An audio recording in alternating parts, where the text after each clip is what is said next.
था उनकी फैमिली से इस टाइम पे हमने बात की। हैवानियत का एक ऐसा वाक़ा है कि देखिए मतलब हैवान भी इस चीज़ से शर्मा जाए कि जो ये इस टाइम पे हरकत हुई है। इस टाइम पे मैं बहुत ही मुख्तसरम आपसे बोलना चाहूँगा, इस पे कोई और टिप्पणी नहीं करनी है। ये जो हुआ है हैवानियत का एक ऐसा वाक़ा है कि इंसानियत और हैवानियत दोनों वहाँ पे शर्मनाक है।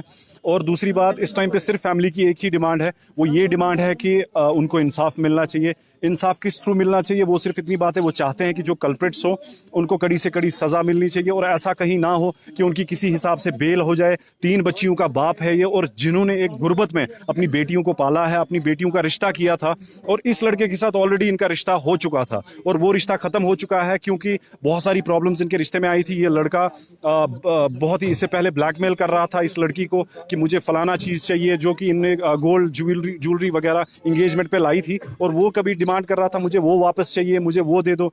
तो ये बेचारी देती रहती थी, लेकिन एक इस टाइम पे एक ऐसा फिर स्टेज आया कि जब वो बेचारी भी इस चीज़ से तंग आ गई है, तो फिर फाइनली उसने अपने घर वालों को बोला है कि ऐसे मेरी प्रॉब्लम है, ये बार बार मुझसे चीज़ें मांग रहा है, वो चीज़ें मुझसे कह रहा है कि मैं वो भेज दूंगा, बाद में आपको वापस दे दूंगा। तो उस हिसाब से ये कंट्रोवर्सी चलती आई है। और सबसे बड़ी बात वो एक चीज़ है कि 4 महीने पहले इनके वालिद साहब ने पुलिस कंप्लेंट भी इनके खिलाफ नौहट्टा पुलिस स्टेशन में की है, तो लेकिन उस चीज़ का कोई भी एक्शन नहीं लिया गया है। और इस लड़के ने ऑलरेडी 4 महीने पहले धमकी दी थी इस लड़की को कि अगर तुमने मुझे वो चीज़ें वापस नहीं दी और मेरे साथ वैसे रिलेशन नहीं रखा तो मैं तुम्हारे मुंह पे एसिड फेंकूंगा। ये इससे पहले 4 महीने पहले धमकी दी गई थी, लेकिन अफसोस की बात यह है इस टाइम पे कि इस पे कोई भी एक्शन नहीं लिया गया। और 4 महीने पहले अगर नौहट्टा में इसका कंप्लेंट हुई है, इस चीज़ की कंप्लेंट, तो एक्शन अभी तक क्यों नहीं हुई? मैं आईजीपी कश्मीर और डीजीपी दोनों से ये गुजारिश इस टाइम पे करता हूं, हम अपील करते हैं कि आप लोग इस पे एक्शन लें। और नौहट्टा पुलिस स्टेशन में जो कंप्लेंट हुई थी उस पर कोई एक्शन नहीं हुआ है 4 महीने पहले। आप देखिए आपके एसएचओ कौन है,